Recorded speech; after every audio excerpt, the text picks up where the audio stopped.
So welcome everyone. This is Bruce Kinzey with the Pacific Northwest National Laboratory. Thank you for joining today's webinar brought to you by the U.S. Department of Energy's Solid State Lighting Program. This is a repeat of a presentation I made at the Illuminating Engineering Society Street and Area Lighting Conference a couple of weeks ago.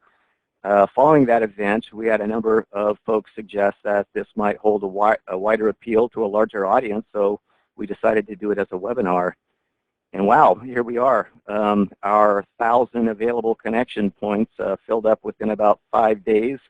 And even right up till now, we're turning people away. We've turned away literally more than 100 people. So I think this really just goes to show how much attention these issues have stirred up among the lighting community, things related to blue wavelengths and potential health consequences and so on. I want to congratulate all of you on getting through the window before it slams shut behind you. As we mentioned, this is being recorded and should be available on the DOE Solid State Lighting Program website, and you'll be able to find links to that from that address shown in the lower left-hand corner of this slide.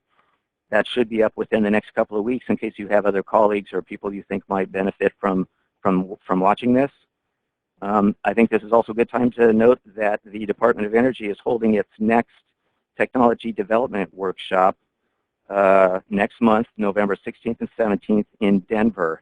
And we will be continuing to talk about these topics and related topics, and there will be lots of input from your colleagues around the country, so I really recommend that you consider joining us there if these topics are of continuing interest to you. And again, you'll be able to find links to the registration and so on from that from our homepage there. Okay, one more thing before I get started. I just want to preface my remarks today with a couple of points here. We're not picking on anyone here, either any individual or any organization. We're basically pursuing this in the interest of providing better information. The mantra I'm going to be using today is better information leads to better decisions. And along those lines, we can expect that as the level of scientific knowledge progresses on this, research is conducted and so on, that our understanding of these issues is probably also going to change in parallel with those. And so we will try our best to keep up with this and try to report information that is as current as we can get it at the time that it is presented. Okay, so I first want to provide just a brief basic background to bring everybody up to the same page here. There's a tremendous amount of energy that arrives to the Earth's surface via sunlight every day. It comes in a wide range of wavelengths, and among those, a much smaller, relatively speaking, a much smaller band of wavelengths that we call blue in the visible spectrum. The physical relationship between those wavelengths and the majority components of our atmosphere, which is primarily nitrogen and oxygen, separates them from the pack and gives our sky its characteristic blue color. Over the last billion or more years, all manner of natural systems have evolved under this blue canopy and use its various characteristics like its intensity and length of day, etc., to trigger all sorts of natural responses. And we're continuing to learn just how much influence these blue wavelengths have over our lives. We're also continuing to learn just how sensitive our receptors are to these blue wavelengths and to the extent that light, even at very low illuminance levels, such as that provided by electric lighting, can provoke some of these same responses.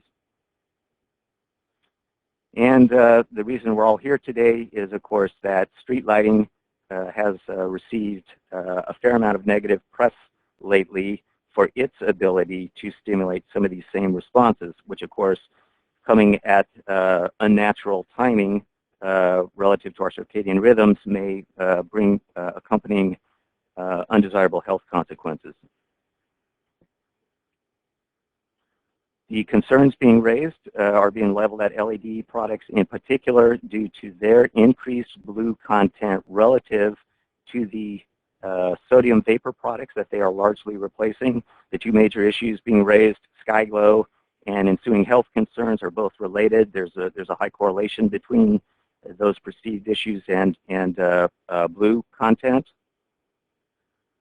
Now I'm going to try to remember to use the word potential a lot today, because there are effects that have been scientifically established in the laboratory and so on, but there are still plenty of areas of scientific uncertainty and data gaps and so on. And a perfect example is how well do the results of research that's been conducted in a laboratory setting under very carefully controlled conditions, and maybe involving non-humans, other kinds of animals and things.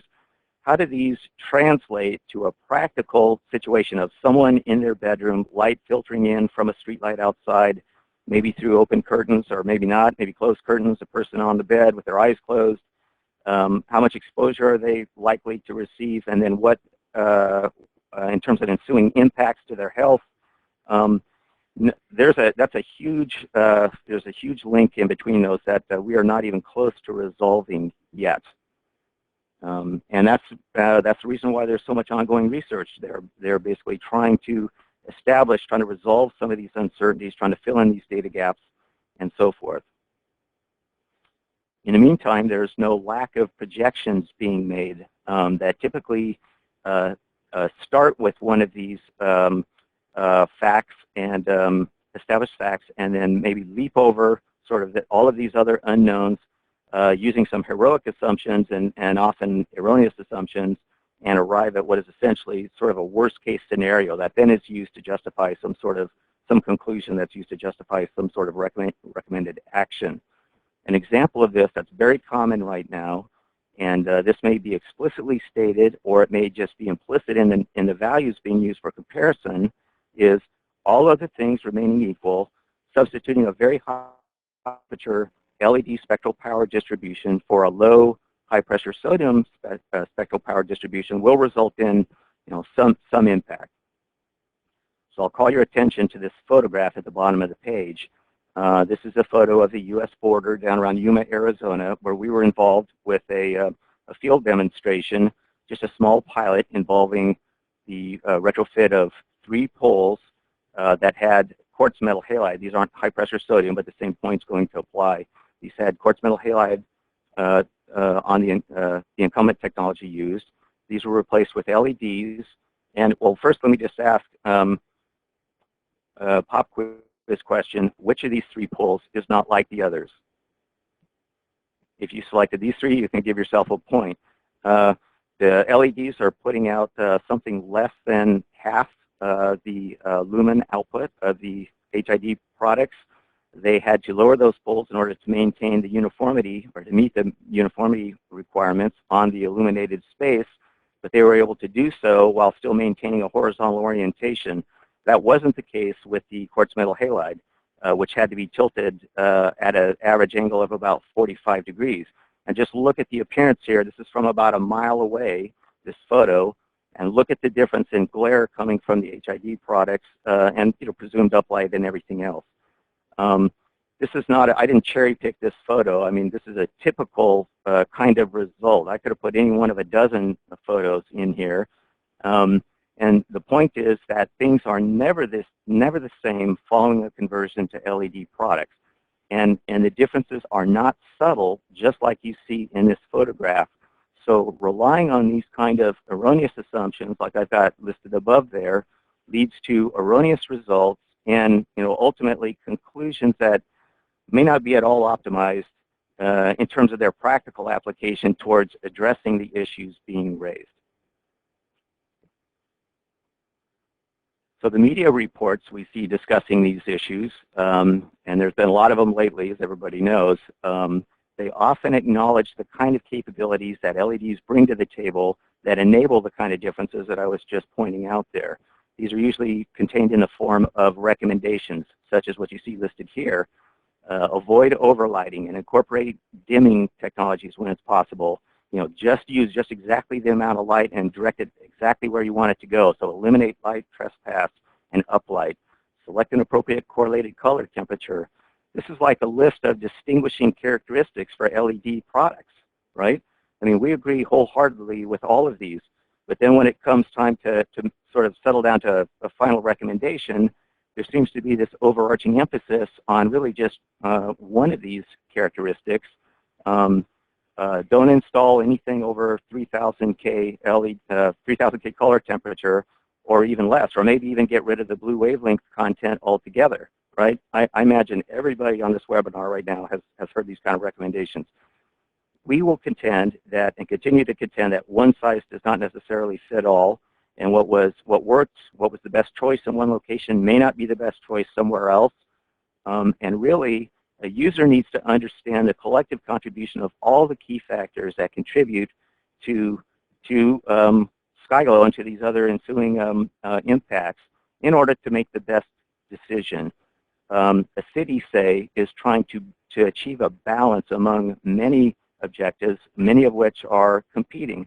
They're trying to be fiscally responsible, trying to minimize energy use, carbon emissions, trying to provide safety and security for their citizens, and so on.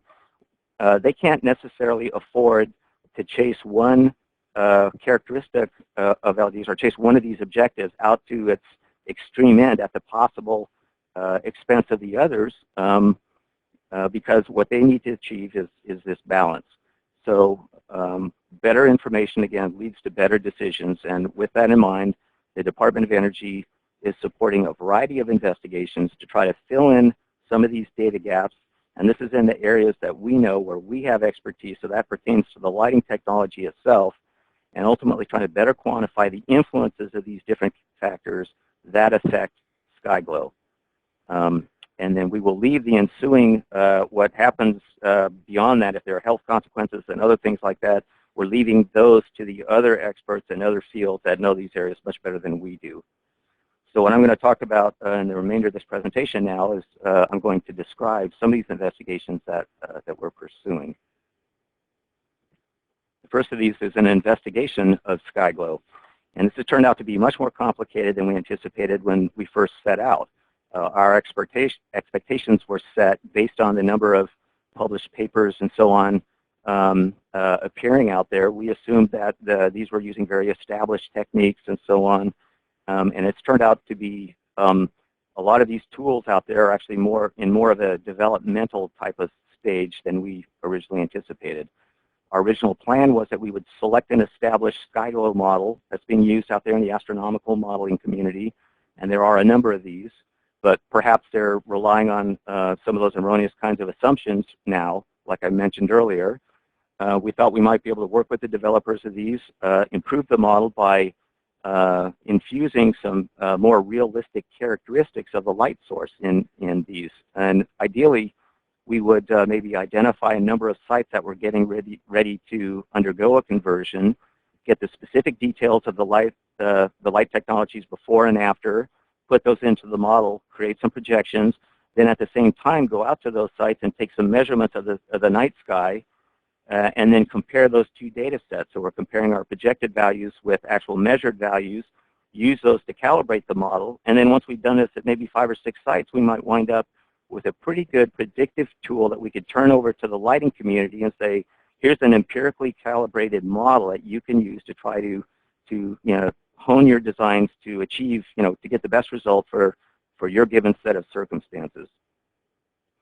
Well, that's when we were pretty young and naive in this whole business. The reality is, here we are more than a year later, and we have just recently launched our first set of model runs. We had some false starts. We've spent many months working with more than one modeler and so on. We also eventually abandoned the idea. We learned that this process of taking night sky measurements, sky brightness measurements, is much more complicated than we anticipated, particularly to get the levels of precision that we would require for what we're trying to do here. It generally requires very expensive equipment, and it's not even just one measurement. Usually you're going to ideally take multiple measurements and calibrate those against one another and do some data post-processing. Really what you want is to hire an expert to come do this for you that's been doing it for years, has already come up the learning curve, knows where all the potential pitfalls are, and et cetera. And we just realized that we were not going to be able to achieve this in the time frame that we had available to us. We hold ourselves to a very high standard, and we do not want to report information that we do not have a high degree of confidence in, or frankly, that we can even really explain. We don't want to have results that we don't understand. So we ultimately walked away from this part of the project as well. The good news is that we were able to identify a model that's been very well published in the literature, seems to be well respected among the astronomical modeling community. We were able to connect with the modeler, Miroslav Kosifaj in Slovenia. We've been working with him for a few months now. His model was already calibrated using a city in Eastern Europe, and they were able to do some useful things such as turn the street lighting system on and off and take measurements under both conditions so that they could get a very precise contribution of that was specific to the street lighting system of sky glow. And then this graphic in the lower right is actually a photograph of the night sky. So this is taken from the ground looking straight up. It's a 360-degree photograph, and each of those points depicted on there is a point of comparison between projected values of the model and measured values. And looking across all of these, they found an average error rate of less than 2%. So that's pretty phenomenal, actually. That's all I'm going to say about that. If you want to read more about the validation process and so on, you can Google the information there at the end of that bullet under the source, and it'll be the first report that comes up. So I'm not an expert on the model. Fortunately, we have my colleague Tess Perrin that will be available to us during the question and answer period to answer questions about the model, if anyone dares to go there. Some of the features that are valuable to us, of most attractiveness to us, are is the ability to adjust these different variables to test the sensitivity of sky glow to them. Now, any model, and particularly any model that's modeling the atmosphere, has to incorporate huge simplifications just to bring the calculational effort down to something manageable. Because you're otherwise working with a virtually infinite medium. You could just look at the accuracy of weather forecasting, for example, that they've been doing for decades, and how often they don't get it exactly right, just to get an appreciation for how complicated this is. So down on the lower right-hand portion of this slide, you'll see a depiction of the geometric setup of this model. If you want to read more about that, there's a complete citation of the first paper that describes the model at the bottom. In addition to tabulated outputs, it also produces these polar plots like you see in the lower left-hand side of this slide. You can also read more about those if you like. The only other thing I want to say about the model is that one of the features of particular interest to us is the ability to adjust characteristics of the luminaires. So this includes things like luminaire output, percent uplight, spectral power distribution, among others. And of course, these are precisely the features that we're interested in investigating. So we came up with a series of scenarios for different input parameters, and we're looking at this at about the 10,000-foot level here right now. One scenario is a model run that has one setting for all these parameters. Then we increment one of those parameters, one value. That's another scenario. We run the model again, then we increment again, and so on through this entire set, and until ultimately what we wind up with is a scenario for every single combination of every one of those different parameters. And then in addition to the 11 spectral power distributions you see there in the middle that were selected to represent 11 different types of products, we also ran the model with every other combination in 5 nanometer increments of wavelength in order to test the sensitivity of sky glow to wavelength at that granular level of 5 nanometers. So when you add all this up, it comes to something more than 430,000 runs of this model. It turns out we didn't actually have to run that many because there was some duplication in there that was unbeknownst to us at the time that we set out to do this. But at the time we went to run the model, this is what we were facing, as well as several weeks running on a standard desktop computer. One of the benefits to working for a big bureaucracy like we do is that we can call our friends down the hall who spend most of their days on the playground playing with our 2-year-old supercomputer, Constance. She was about in the top 300 fastest computers in the world when she came online in 2014. She's quickly dropping. Of course, nothing stands still in that area. I think she's still within the top 500, but just barely. But nevertheless, she was able to crank through our scenarios in about 17 hours. And so now we've got this mountain of data that we are still sifting through. Turns out this is another one of these complicated processes. We're looking for universal truths and major trends and things like that. A universal truth is something, is an impact that you can achieve across all scenarios. The only example of that we've uncovered and think we're likely to uncover is luminaire output. And that has a scalar impact. So if you, say, reduce luminaire output by 50% through, say, downsizing or dimming a luminaire, you will achieve a corresponding 50% reduction to the contribution to sky glow from that luminaire. Another major trend, this one is not scalar because it's impacted greatly sometimes by some of those other parameters, especially things like atmospheric aerosol content. That's referring to like how much moisture is in the air or dust or other particles and so on. But what's a major trend is that direct uplight has a significant to sometimes tremendous contribution to sky glow, or conversely, reducing or eliminating direct uplight has a significant to sometimes tremendous impact on reducing sky glow. So I've depicted this on the slide as replacing a drop lens fixture with a full cutoff fixture, but it's really true for getting rid of any direct uplight. But in this case, replacing a 5% uplight fixture with a 0% uplight fixture achieves reductions in sky glow ranging from about 13% to about 52% with a mean value of 28%.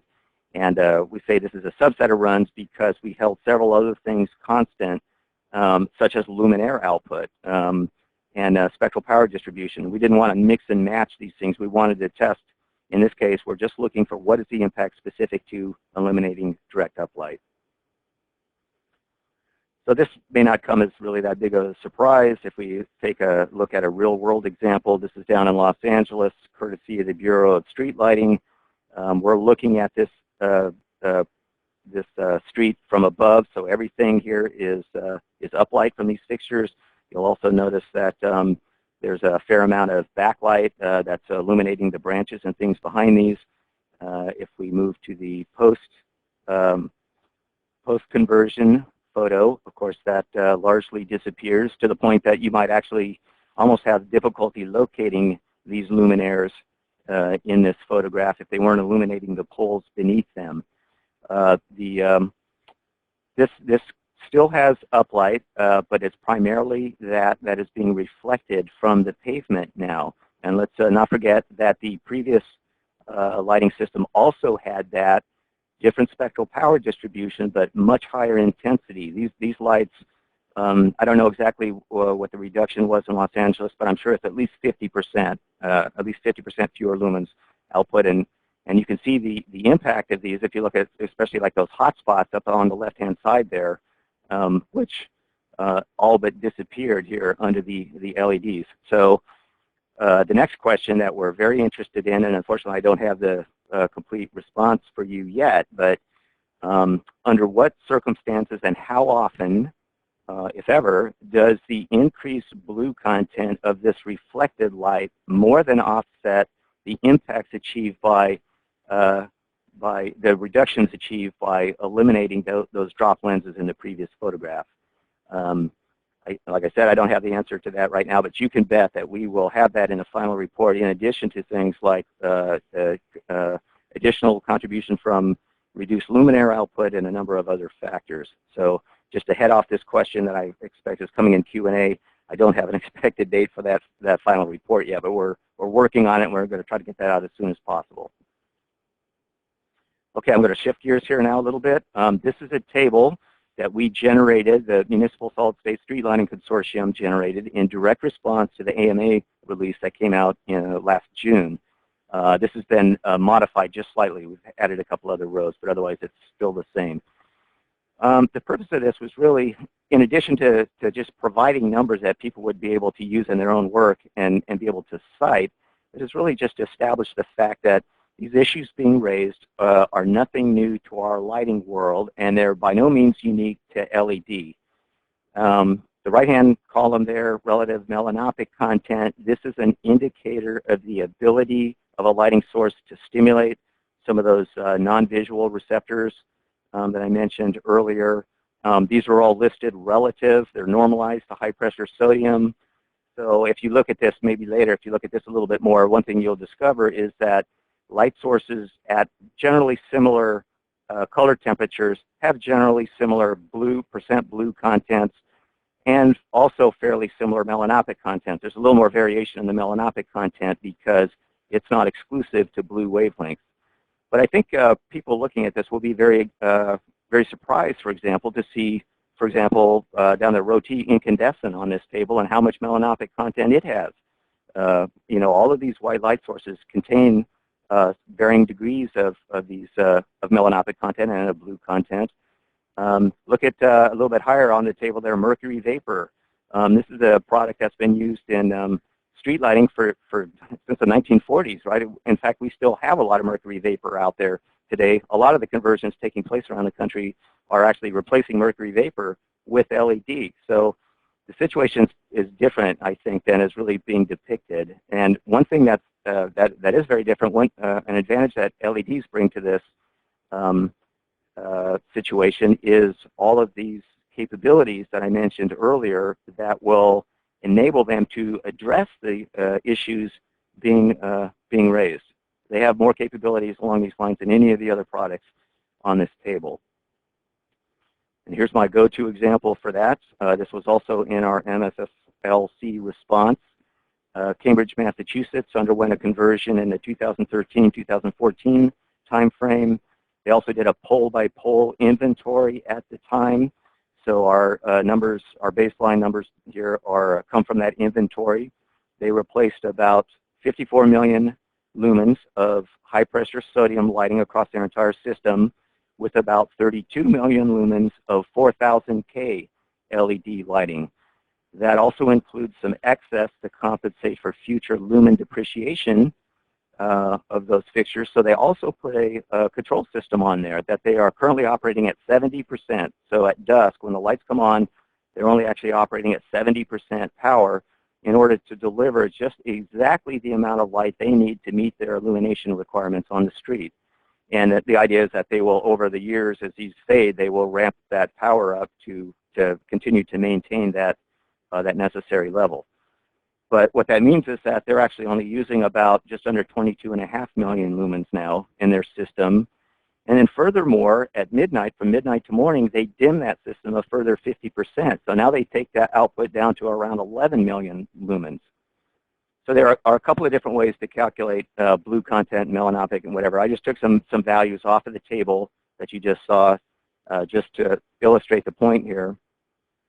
At dusk, when their system comes on, it's introducing about a third more blue content to their local atmosphere than the high-pressure sodium system did. But after midnight, from midnight till morning, when they've done that additional 50% dimming, they have they are reducing their blue content in their atmosphere also by about a third. So let me just put that succinctly.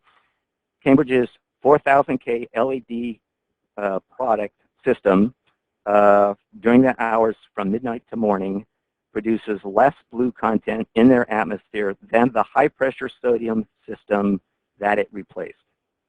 I think that's a message that isn't getting conveyed out nearly enough out there. And this is what I mean when I say LEDs bring all these capabilities to the table. This is a non-starter with any of the other street lighting technologies on that table. HID technologies, there's no way. So this is a message I think we need to spread around a little more. Also, as a result of that AMA release, we started getting a number of inquiries in from municipalities and utilities and other lighting owners. You know, again, they're trying to achieve a balance among all these different competing objectives.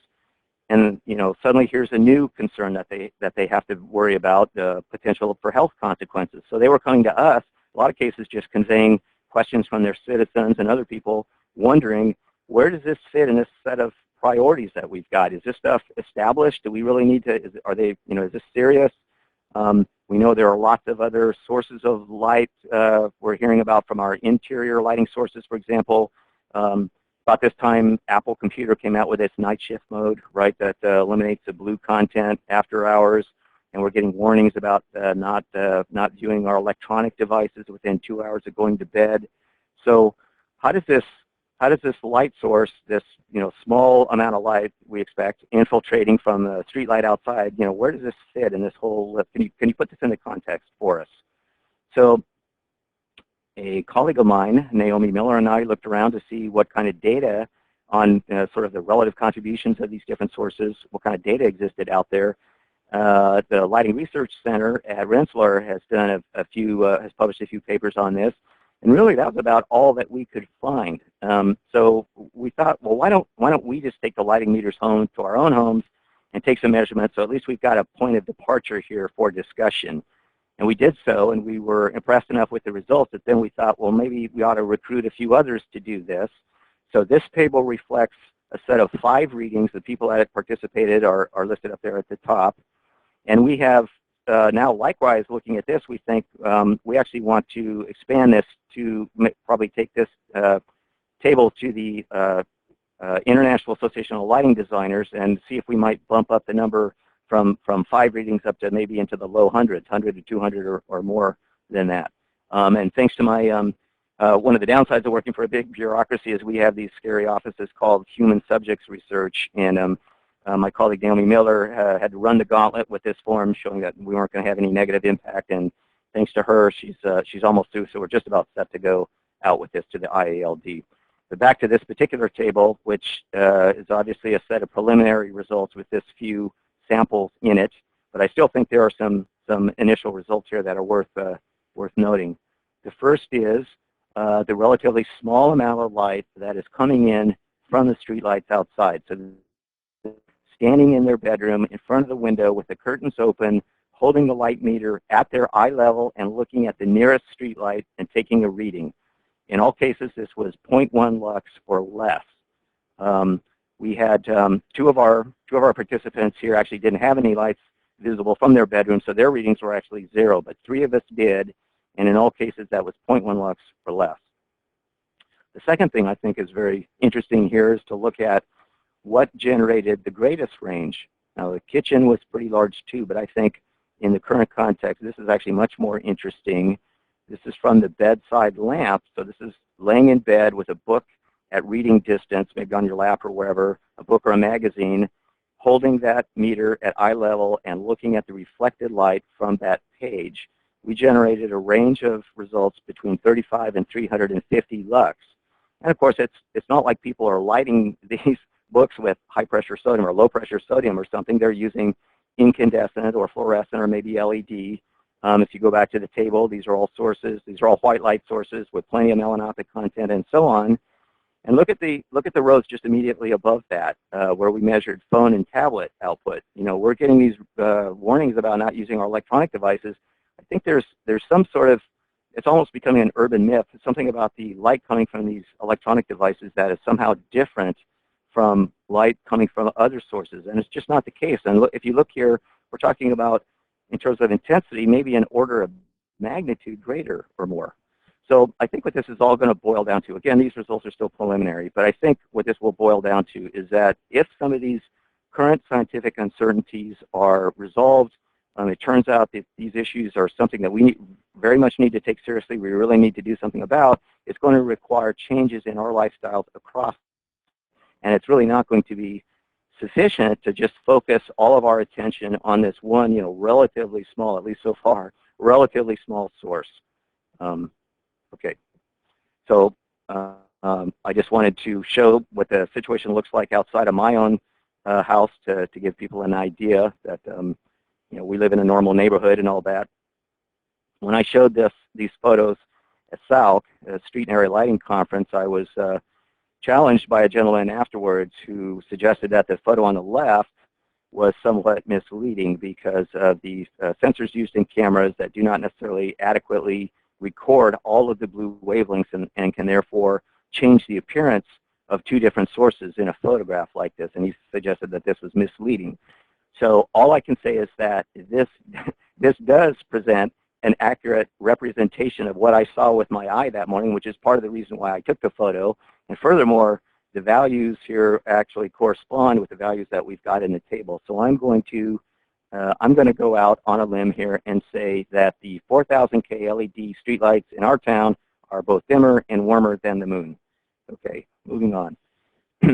So this is kind of the last set of kind of a general issue that I want to talk about, and this is, how do the relative contributions from street lighting compare, or how do they fit in with all the other sources of exterior lighting that we have in our environment? And of course, we have a lot of them. In this case, this is street lighting versus lighting coming from buildings. I'm not talking about being inside the building like the table we just saw, but from a point outside, like where this photograph was taken. This is Chicago. You can see in the upper left-hand portion there the effect of the street lighting, the uplight and all coming from the street lighting, whereas in the foreground, everything there is mostly building interior lighting, which is escaping from the windows. You also have some architectural lighting and some other sources there. We're above the city again, so all of this is uncontrolled uplight coming in. That building interior lighting is probably 4100K fluorescent, or I see some there that look even higher probably. Chicago is getting ready to undertake, they're in the planning stage right now of converting their street lighting system to LEDs. And we can expect that they'll achieve some of the same kind of results that we saw in that earlier Los Angeles photograph. So probably that upper left-hand portion of this photo is going to change greatly over the next 2 or 3 years whenever they get that system installed. But what's going to happen in the foreground here? Nothing, right? Short of taking any other actions. And right now, as far as I know, nobody can really accurately predict what the change in sky glow is going to be over the city of Chicago once they, after they undergo this conversion to LED products. But this seems central to this whole point, right? If light at night and melanopic content and all that contains a lot of hazards for us, and we need to get serious about addressing them, we really need to understand what the various contributions are if we really want to come up with effective solutions. Okay. Similarly, I would like to call your attention to the street lighting in this photo by first noting that there actually is street lighting in this photo. It's currently being entirely obliterated by that monster screen up in the right-hand corner. You know, this is obviously Las Vegas, the Strip. This and Times Square, these are in New York. These are extreme types of examples, but I think that probably most of us can think of examples in our own cities where you have lots of other sources of light, maybe building architectural lighting or signage or landscape lighting that is being pointed up into the air, and some of it's hitting the target and some of it isn't. And we saw earlier what the impact of direct uplight was. So again, there are many sources that are really going to need to be understood and addressed if we're really serious. If it turns out we really need to do something about these issues being raised. And finally, last but not least, everyone's personal favorite, this source of light at night that can go for hours into the evening, especially starting around this time of year when nightfall starts falling earlier. Here we are above the roadway again, so everything we see here is uncontrolled uplight. There's at least on the oncoming traffic, there's a fair amount of melanopic content in that. And if you think about going to the other side of this photograph and looking back, of course, there's a lot more going in the other direction. Again, you know, the contribution of this is significant around the nation, and particularly around our populated areas. And you know, in this particular photograph, I'll just point out that there isn't any street lighting even in this photo. So again, we need to understand the contribution from all these different sources if we want to be able to take the most effective actions. We don't have any, right now, we don't have any official activities for that last topic, trying to put these different things into context. So if anybody out there actually knows of studies or documentation or anything of the relative contributions of these different sources, we'd be very interested to see them. Again, we're just trying to assemble the best set of information that we can. What will we do with this information once we get it? The first thing is we'll be able to respond to municipalities and other lighting owners that, again, are trying to balance all these different objectives, and they want to know, what do they need to do? They're trying to be fiscally responsible, trying to minimize carbon emissions, trying to provide safety and security, but they don't want to do this at the expense of the health of their citizens, certainly. So we just want to try to provide some insight on this, try to give them the best information that's available so they're able to make the best decisions for their particular given set of circumstances.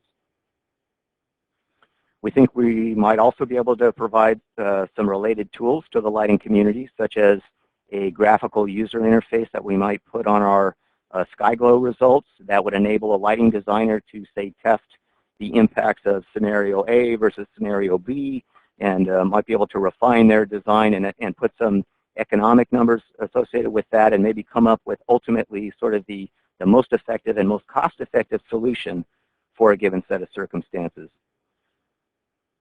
This one's sort of related to that. This is talking about maximizing the effectiveness of our efforts that we're undertaking. Again, you start to run into diminishing returns at some point if you try to pursue any one single, you use one single tool to try to solve all of your issues. At some point, you'd be better off spending effort and maybe money trying to address somewhere else. And so hopefully by understanding the balance between all of these different contributions and so on, we will be able to increase our effectiveness in addressing these issues that have been raised. Despite the long-standing nature of these issues, the fact that they've been around since electric lighting was invented, I think, is being lost because of the increasing knowledge from our medical community and from others about the potential impacts that these have, and the fact that that coincides with the rise of LEDs as a major lighting product is forming an association in the public's mind right now that these are LED problems, or that they're even exclusive to LEDs. We are going to continue, and I will say that I don't think that this perception is largely being dissuaded right now in many of the media reports that I see out there. But like I said, LEDs bring to the table all kinds of characteristics, more than anything else that's ever been out there before, to actually try to address the issues that are being raised. So we're going to continue to try to hammer home this message. LEDs are not the source of these problems, but they are part of the solution. And then finally, there seems to be a fair amount of sort of unnecessary contention out there, finger pointing at at DOE and manufacturers for developing what's essentially the most efficient and most flexible lighting source on the planet, as well as their local cities who, again, have been just trying to do the right thing, and are suddenly they have this sort of uprising about accusing them of not doing the right thing. Hopefully, by getting improved information out there and improving our effectiveness and so on, we can ultimately arrive at a more collaborative type of working environment here, and hopefully spend less time in this sort of unproductive opposition, which I'm sure many of the people out there listening right now are encountering in their own situations. So here is a list of just some of the resources we have on the DOE website that you can look to for additional, if you want to investigate some of these issues more, learn more about them, and so on. Then there's tons of other useful information on the DOE website. If you haven't been there, I really recommend you check it out. And with that, that concludes my presentation. Now, as I said, we're going to hold this Q&A session open for 30 minutes starting right now.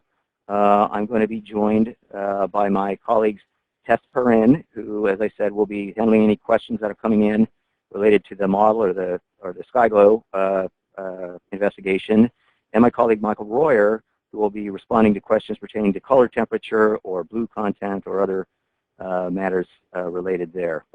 So let's see, we have got a number of questions coming in. Let me see here. I'll step in and answer one question while Bruce gets a chance to look at some of these things. There was a question related to what are you considering blue light? I think that's an important consideration. You know, it gets thrown around a lot. LEDs have more blue light. What exactly is blue? You know, we have a range in the electromagnetic spectrum, and it's sort of a continuous spectrum. So there's not sharp cutoffs where, you know, we have one thing that's defined as blue and the next wavelength is not defined as blue. So something that's important to keep in mind is that the photosensors in our eyes are all broadband photosensors, and they have sort of peaks. You know, they look like for lack of a better description, a bell curve or something like that. And they're not,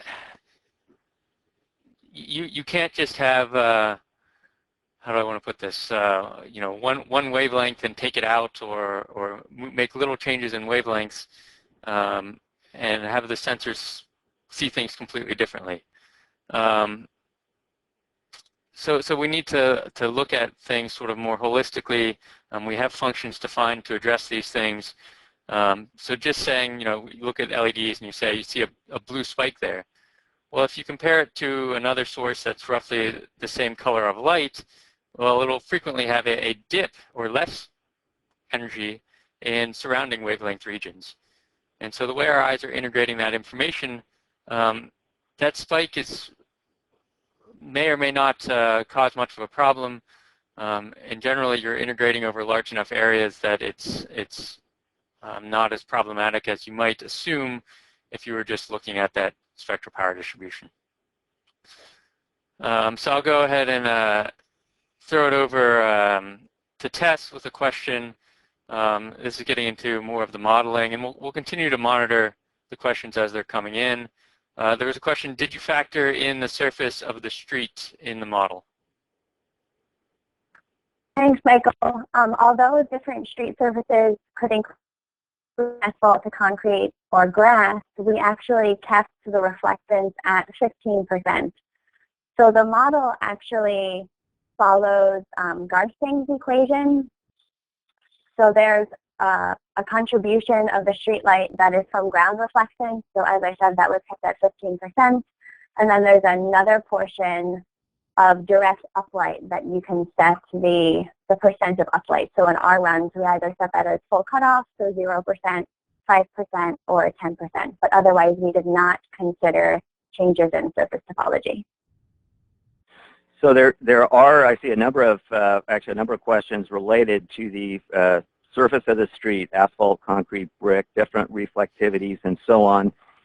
This is something that we have looked at. There was a earlier study by the Portland Cement Association that was showing that the spectral content of reflected light varies quite a bit. But I don't know that that is universally accepted, so we haven't adjusted. We haven't tried. We're still looking at that. We haven't tried to adjust for different.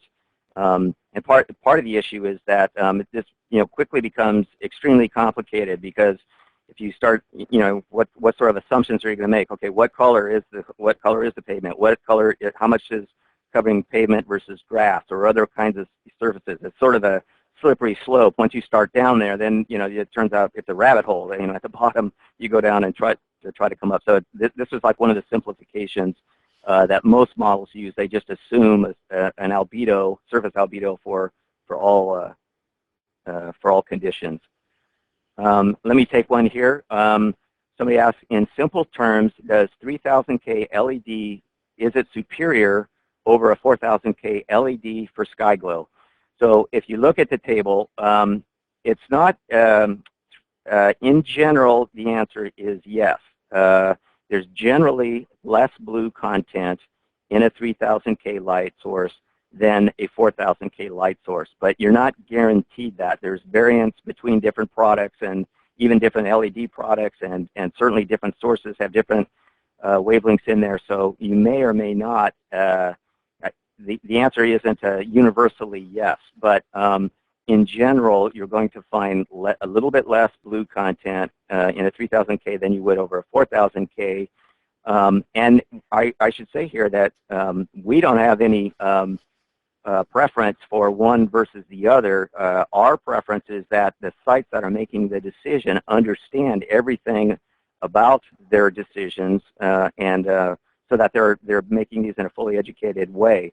And it may turn out that by the time you have taken into account things like elimination of direct uplight, reduction in luminaire output, and some of these other factors, that percentage change is going to turn out to be quite small. And it might be, I mentioned earlier that there are diminishing returns. Someone may look at that and say, you know what, we get a lot bigger bang for the buck if we invest our efforts in doing some other measure or something. We actually get a much higher impact or something. We don't know that. What we want to do is put all the information out there so we'll enable people to make the best decision on their own terms. But to answer that succinctly, yes, in general, there's a little bit less blue content in 3000K versus 4000K light sources.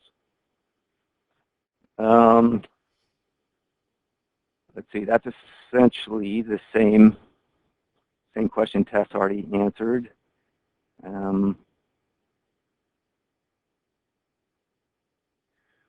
Somebody asked a question. This is, I'm not sure which slide this pertains to. This is not the same lumen output. HPS against LED white light were the concern. Maybe that's talking about the Los Angeles. Well, all of these factors, the thing is, it's the collective contribution of all of these factors is what, in the end analysis, is what's important. You really do need to, we're trying to understand the influence of individual characteristics of those lighting sources so that somebody might be able to design an optimal type of system for their given set of circumstances. But ultimately what the sky glow results in is that overall combination. Obviously, whatever lights they end up putting in the end, it's all of these things together what creates the results. Let me look at a different set of questions here. Yeah, I can go ahead and give Bruce a chance to read some of these. There's a question, does blue light exposure during non-sleep hours affect circadian rhythm or only exposure during sleeping?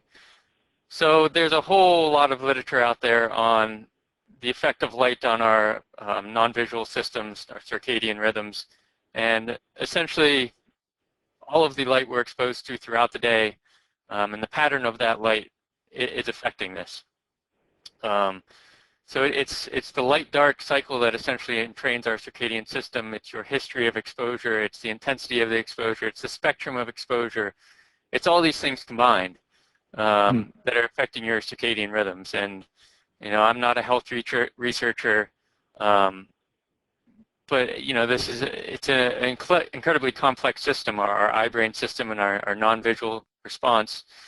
And so it's not just that when it's time to sleep, if you're exposed to light, that causes a problem. It's a much bigger picture than that. Bruce, you got one? Yeah. Okay. So this is a pitch. Somebody says, given that there are warmer LED fixtures available, and given that blue is known to be a problem for sky glow, melatonin, and in many settings aesthetically unpleasant, why is your agency so hot to defend LED? One can't help but wonder, well, hot LED, so they're talking about high color temperature LED. One can't help but wonder if this is not industry driven.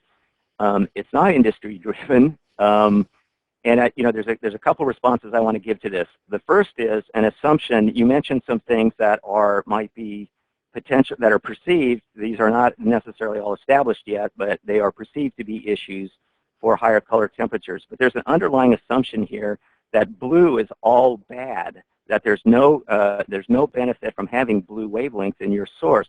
That's not the case. If you go out and look at, for example, IES TM12, it acknowledges that there are some visual acuity benefits in street lighting applications specifically, meaning some improved visibility from additional blue wavelengths. So right now, these kind of assumptions sort of assume that blue wavelengths are all bad.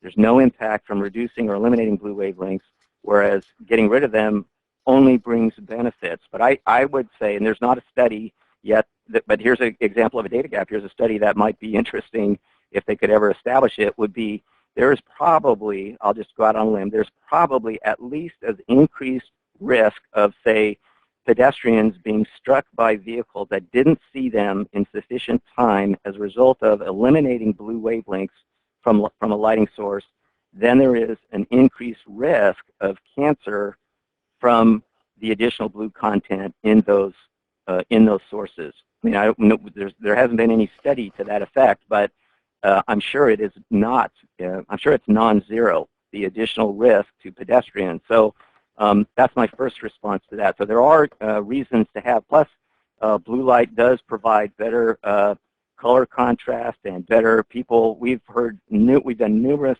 surveys. People really like the ability to see that the grass is green, etc. So there are other benefits to having blue wavelengths. And then the other thing is that I wanted to say is that we don't actually defend any.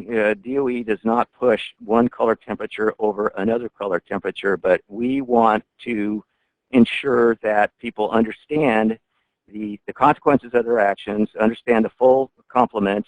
And I guess one thing that I guess is appropriate time to say is that what we don't want to, what we especially do not want to do is have some understanding or some implied understanding that blue light actually brings the health consequences to somebody in their house that has been claimed, since that is not yet scientifically established. We have a lot of people out there that have done a lot of hard work, and they've spent a lot of money and a lot of effort trying to design systems, trying to meet all these objectives. And in some cases, they have installed entire systems, or in some cases, they're midway through, and these objections are coming up and stopping this work midstream. This costs a lot of money, and also, brings in the doubt, opens up cities, for example, for future potential litigation maybe and stuff. People say, well, they left those lights in. These things have not been established yet, and so we want to continue to defend those until these uncertainties and so on are completed and are established. If they ever are established, we will change at that point. But right now, it's not justified. These things are not justified by the evidence that has been developed to date. Michael, have you got another one there ready? I don't have a specific question. I'm kind of watching these and seeing some trends emerge. There's a lot of people asking for specific recommendations. I have this situation or that situation. Would you in general recommend this over that? And I think one of the points that Bruce has tried to make is that it depends on the specific situation. And I think setting up these generalized recommendations can sometimes lead us down a path that doesn't give us an optimized solution for any given situation. So we can see trends emerge in terms of how much blue content versus CCT. Again, I'm sort of on the spectral side here. CCT is not a perfect correlate for melatonin or IPRGC sensitivity. It's not a perfect correlate for blue light hazard or retinal damage. It's not a perfect correlate for sky glow and the amount of blue. CCT is based on 3 color matching functions that weights essentially the different portions of the spectrum. So it has a function that's based in the blue, and so it generally gives us an idea of how much blue content is in a source. Bruce showed that table. A lot of data went into that table. You can see that at any given CCT, there's a range for any of these more specific and related blue content sensitivity functions. So there's a specific question here. That 4,000 LED source is no worse than conventional sources that's been used in terms of health impacts. I think a question there is, what exactly are you comparing it to? Is that compared to HPS?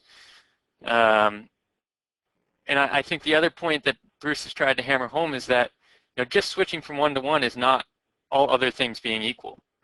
And in the case of all other things being equal, if it was that perfect world, there'd be slightly more blue content in that LED light source. Laboratory studies have shown that blue light at the wrong time can have negative health consequences. But we don't have a lot of data on terms of sort of in application what kind of effect that might have on people. There's a lot of other questions here related to my screens when I'm driving, or if I go to a store at night, or if even in my home. So we have all these exposures to light at night, and street lighting has kind of become this magical thing that's causing a bunch of problems. I wouldn't say that we should ignore it because of all these other factors, because it is something that's individuals don't necessarily have control over. But I think again, to reiterate some things Bruce has said, putting it into context of the effect that might have versus all these other things is important to consider.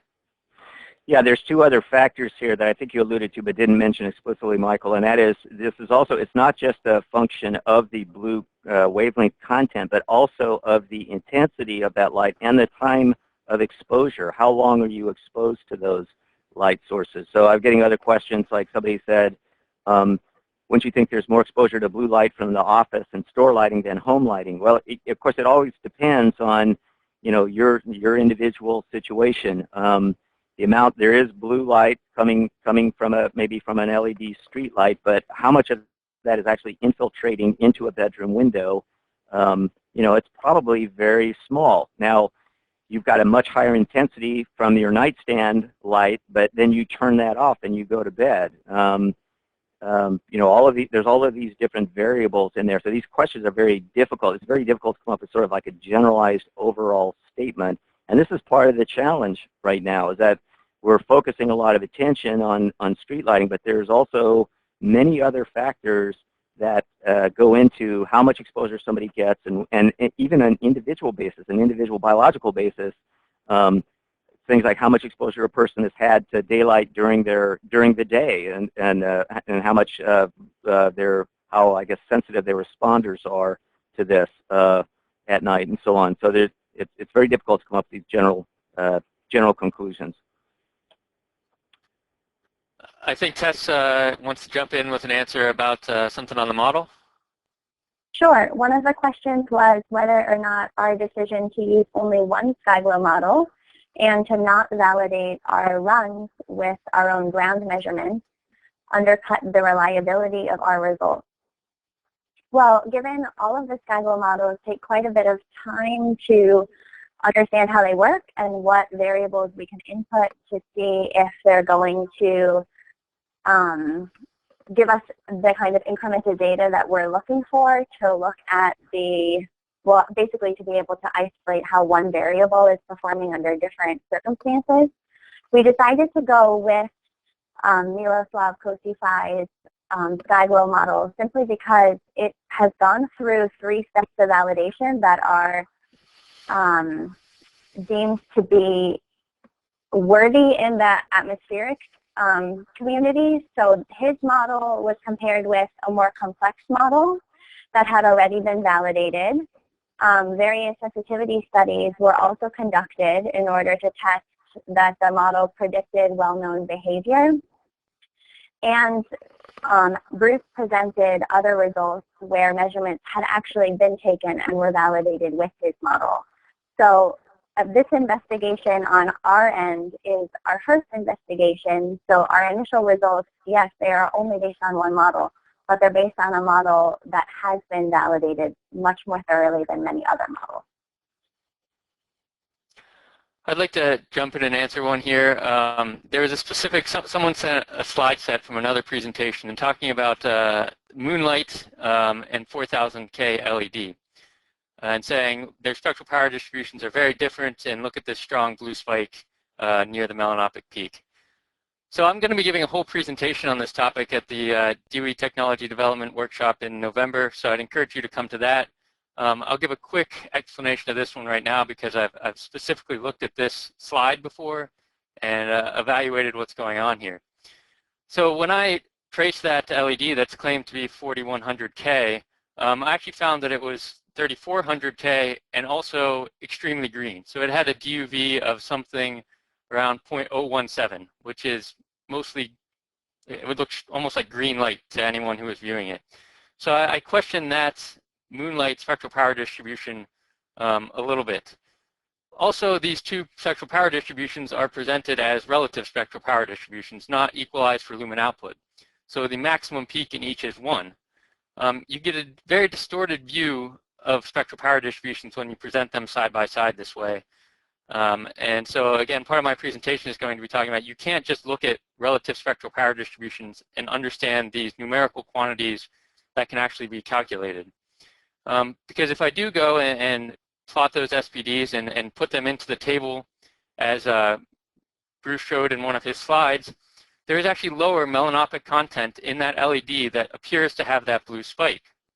And one of the reasons is that blue spike is actually around 450 or 60 nanometers, where the peak of the IPRDC's melanopsin-containing photoreceptors is around 490.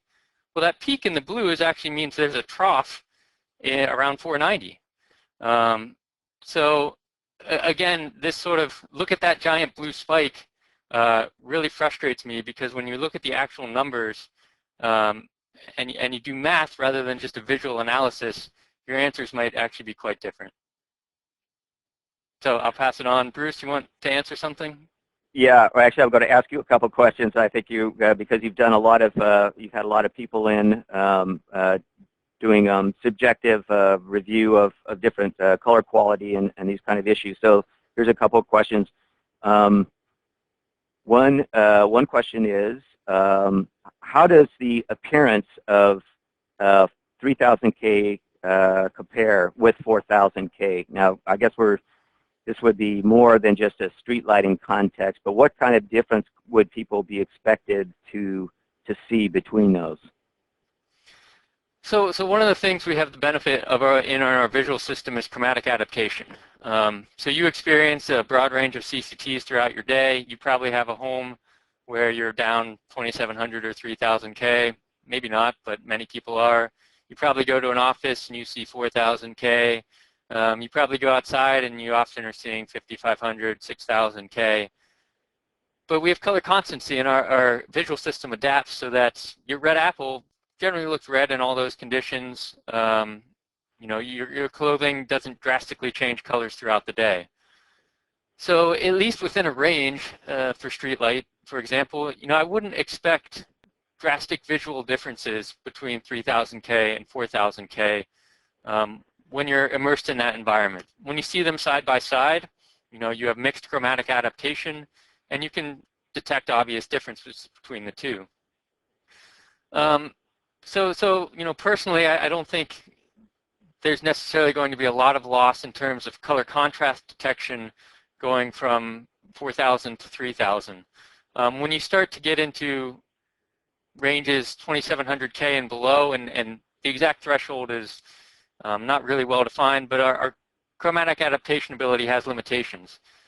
So I think, you know, you throw in HPS or even something that low that wasn't poor in color rendering, you are going to start to lose some of that color information that you gain from having white light.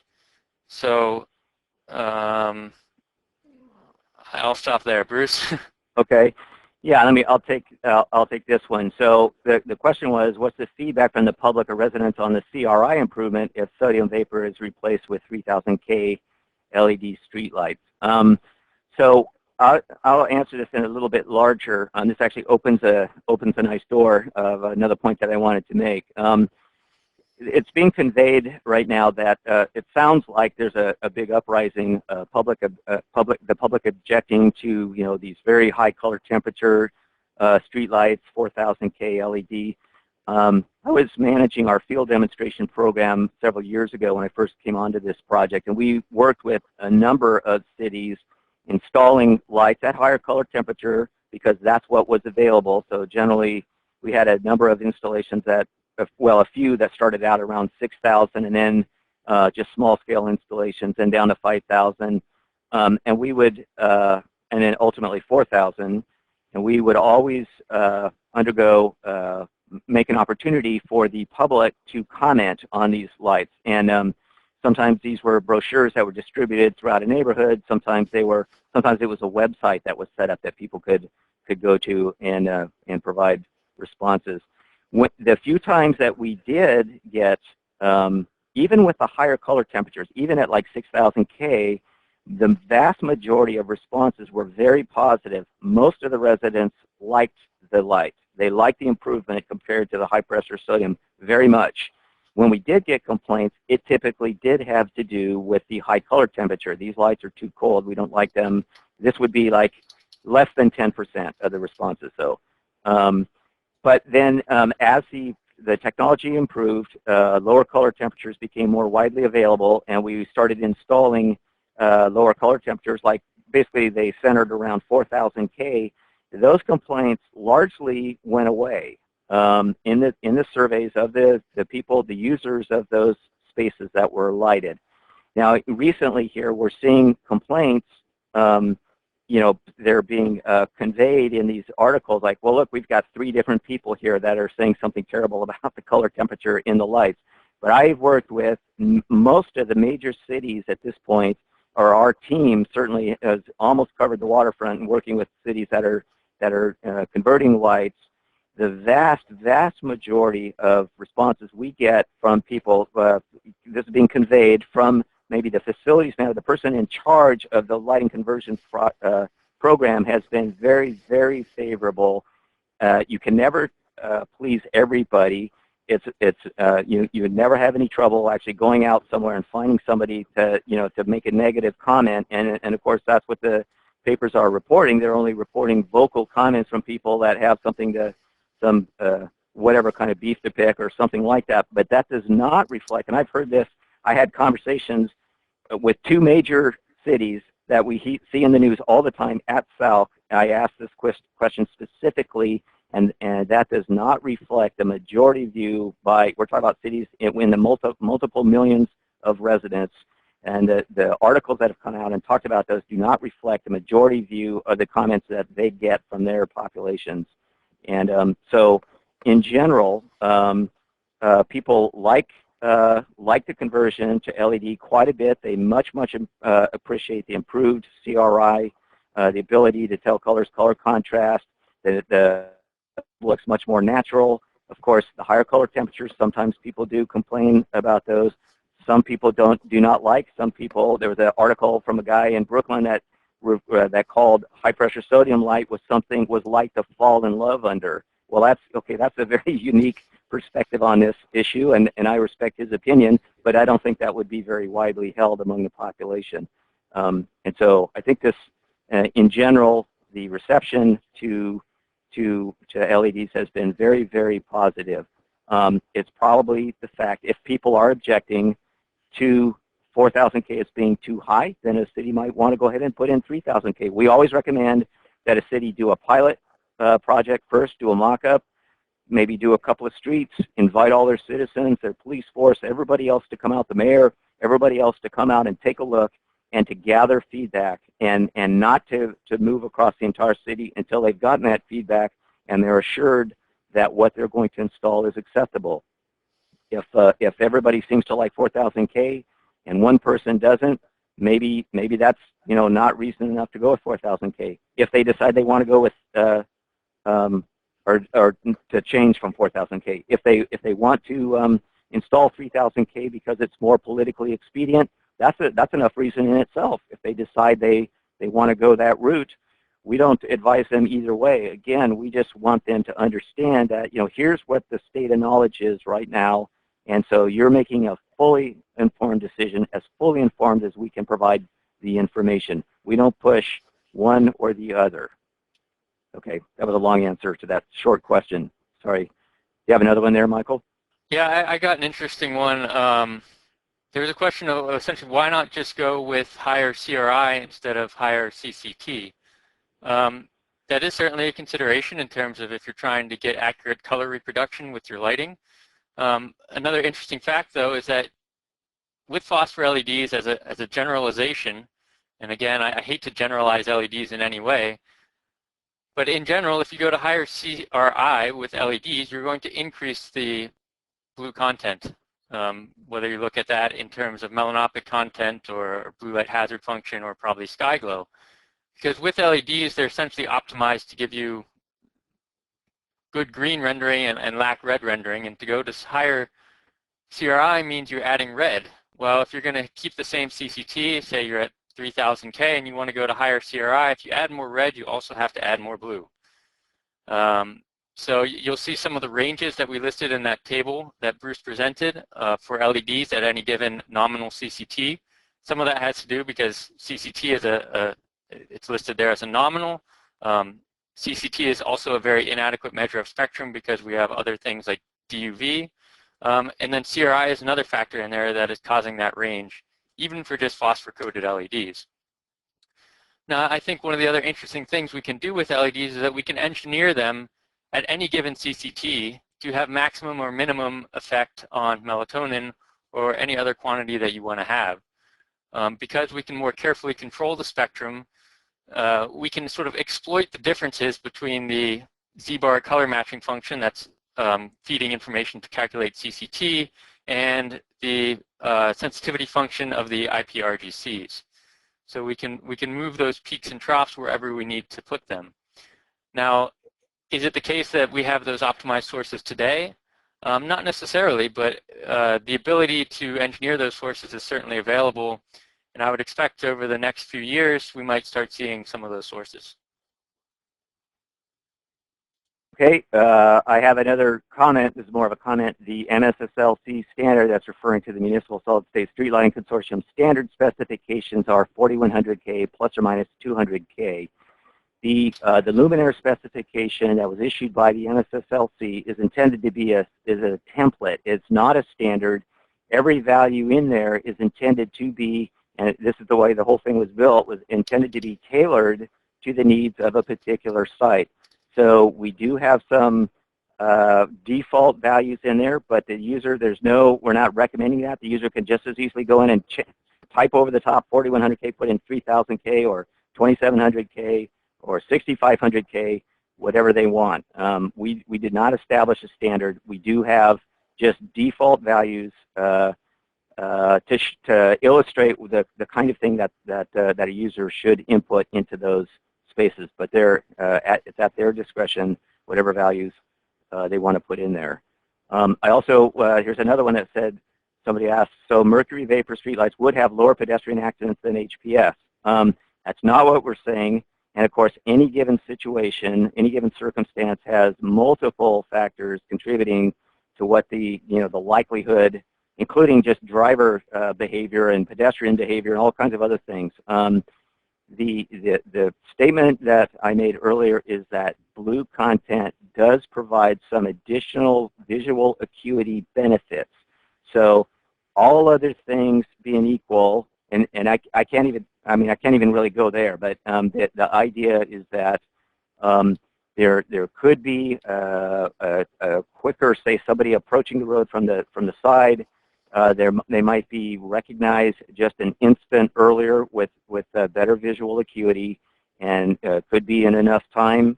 You can't even predict this, but it could be enough of an additional warning that a driver was able to avoid a collision with that pedestrian.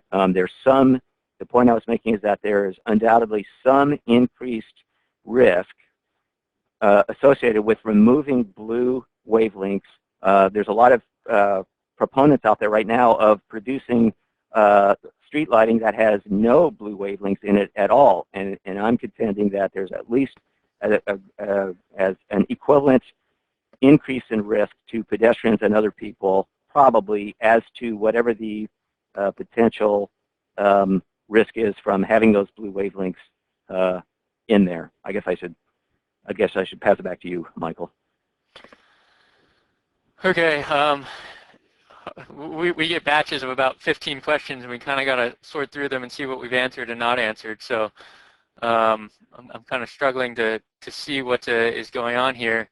Okay, I got one here. I can take one here, Michael. Somebody asked, sure, would you need to reduce the spacing between the light poles if you switch from 4000K to 3000K to maintain the same light uniformity on the roadways?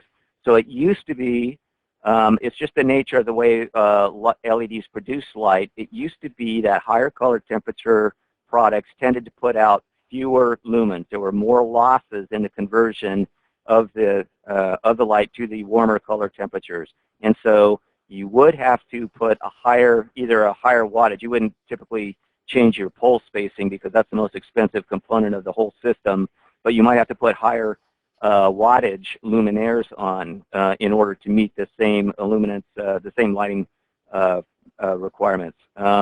That difference has been greatly reduced through various techniques the manufacturers are using now, so that essentially the answer is no. I mean, you can get from more than one manufacturer now. You can get the same product at either 4,000K or 3,000K, and it outputs lumens within 5% or so, and they both are at the same wattage, like a 30 watt or a 50 watt product, and they output lumens within about 5%. So the general answer there is it depends on the product. Not every manufacturer has products like that, equivalent products at different color temperatures, but there's more than one available now, so that would not be necessary. There's a question in here about talking about DOE limiting its research on sky glow. How does that relate to the health issue? I'm going to take this in a broader context. Again, I'm not really the expert on street lighting. I'm more of a spectral engineering person.